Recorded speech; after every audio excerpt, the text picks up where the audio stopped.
Welcome back to your Python journey. In part 1, you learned the basics. Now, in part 2, we're leveling up with one of the most important concepts in all of programming, functions. Think of functions as mini programs you can build, name, and reuse anytime. They are the secret to writing clean, powerful, and scalable code, just like the pros do. So, what is a function? Imagine you need to greet users a dozen times in your app. Instead of copying and pasting the same print statement over and over, you can define a function. You just use the keyword def, short for define, give it a name like greet, and put your code inside. Now, whenever you call greet, Python runs that code. Write it once, use it forever. But a function that does the same thing every time is a bit boring. Let's make it flexible with parameters.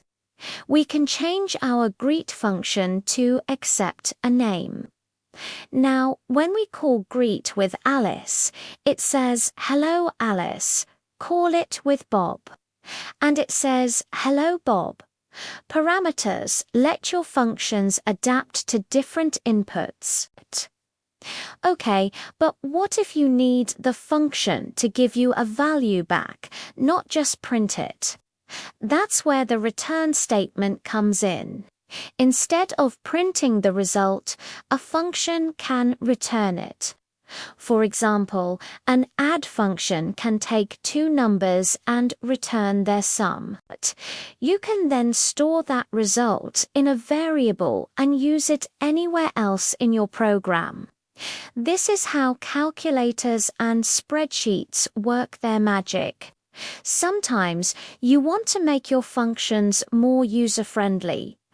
What if someone forgets to provide an input? With default parameters, you can set a fallback value. For instance, our greet function could default to guest if no name is given. No more errors, just a friendly, forgiving program.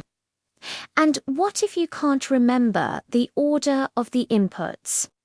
Python has you covered with keyword arguments. You can label your inputs like name equals Bob and age equals 25. Now, the order doesn't matter, making your code much clearer and less prone to bugs, especially with functions that have lots of options. But what if you don't even know asterisk how many asterisk inputs you'll get? Python offers asterisk args and asterisk asterisk quargs for variable length arguments. This lets you build functions that can take 3 arguments, or 10, or none at all. Think of a shopping cart's add underscore items function. It has to handle 1 item or 100. That's the kind of flexibility this gives you. Now, let's talk about scope. A variable created inside a function is localit. Only exists there. A variable created outside is global. This separation is crucial because it prevents different parts of your program from accidentally messing with each other's data, keeping your code organized and safe. Ready for a mind-bending idea? A function can call itself. This is called recursion. It's a powerful technique for solving complex problems by breaking them down into smaller, identical pieces. It's the logic behind everything from navigating file systems to solving mathematical puzzles. For times when you need a quick throwaway function, there's lambda. A lambda function is a small, anonymous function you can write in a single line. They are super handy when used with tools like map, filter, and reduce. Map applies a function to every item in a list. Filter pulls out only the items that meet a certain condition, and reduce combines all items in a list into a single value, like a total sum. So let's recap.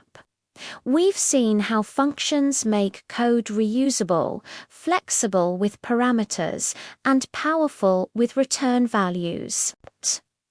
We learned about defaults, keyword arguments, variable inputs, scope, recursion, and the awesome one-liners you can create with Lambda, map, filter, and reduce. Mastering these concepts is what separates a beginner from someone who can build real, maintainable applications. In Part 3, we'll dive into data structures, the containers like lists, tuples, and dictionaries that will hold all the data your functions will be working with. You're building a solid foundation, so keep it up. Thanks for watching, and don't forget to like and subscribe for the next part of our Python adventure.